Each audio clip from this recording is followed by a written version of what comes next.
Rape me, my friend. Rape is now reporting the book has already sold 100,000 copies. Many believe this tour is less about selling books than selling a potential presidential candidate. Since the media blitz began, we've seen many different sides of Clinton. For those who thought they knew everything there was to know about Hillary Clinton, most recently, Alana Goodman, a reporter for the conservative website The Washington Free Beacon, uncovered audio recordings of Clinton from the 1980s, including one clip of Clinton discussing a 1975 legal case in which she was the defense attorney, assigned to be the defense attorney, for a man charged with raping a 12-year-old girl. Take a listen. It took a lot of taking tests. I have the polygraph, which he passed, which forever destroyed my faith in polygraphs. But you know what was sad about it was that the prosecutors had evidence, among which was his underwear. They presented these underpants with a hole in it. I said, "What kind of evidence is that? You know, you've got a pair of underpants with a hole in it." Of course, the crime lab had thrown away the piece that they cut out. It was really, I mean, I plea bargained it down because they didn't have any, it turned out they didn't have any evidence. Let's bring in CNN senior political correspondent Breonna Keeler, CNN chief congressional correspondent Dana Bash, and CNN chief political analyst Gloria Borger. Breonna, let's start with you. In the Washington Post, Melinda Henneberger says, quote, "This is not typical talk for a lifelong defender of women and children," and points out that in the affidavit, Clinton cast the victim as, quote, "emotionally unstable with a tendency to seek out older men and to engage in fantasizing." Now, I know she was doing her job. She had to defend this client. And he's entitled to the best defense possible. It's, you know, she's not obviously responsible for that. But do you think this is politically a problem for her in any way? I do. I think it's good lawyering, but I think it is bad politics, and I think it's really bad for a certain subset of voters, and that would be young people. You know, I've gone to certain events, and the people who are kind of coming out to see what she's about are, you know, for lack of a better term, the millennial generation. They're still actually being introduced to her.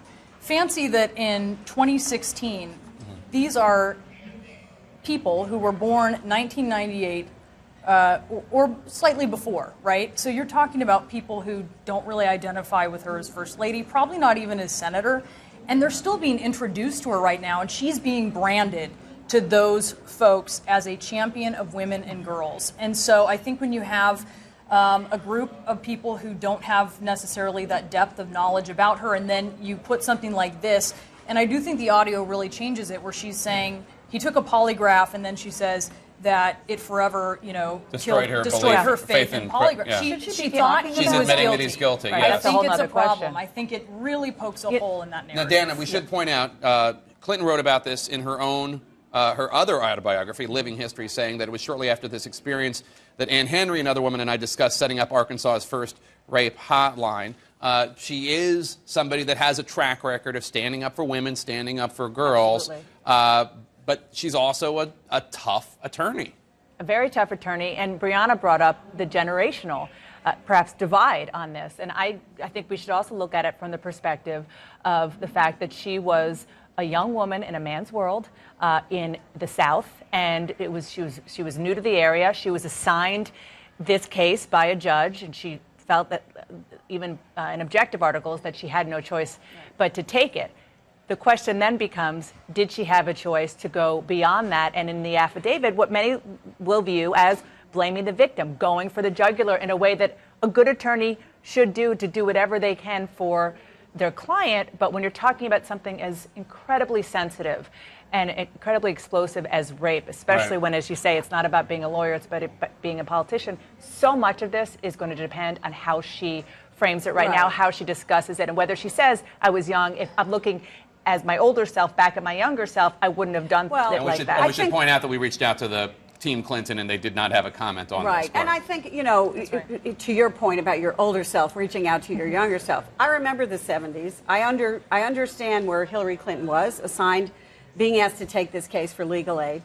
And I also think, though, in listening to her with her Arkansas accent, I might add there, it gives us into a window into what she would do, how ambitious she was and how aggressive she was, and also what kind of a lawyer she was, and how much she wanted to win this case. I mean, she took evidence with her to New York to... Not just evidence, it was a pair of underwear. A pair of underwear, To right? have the DNA and to, all that. to have the DNA analyzed. You know, this was somebody who was asked to take this case by a very powerful person and did her best on behalf of her client.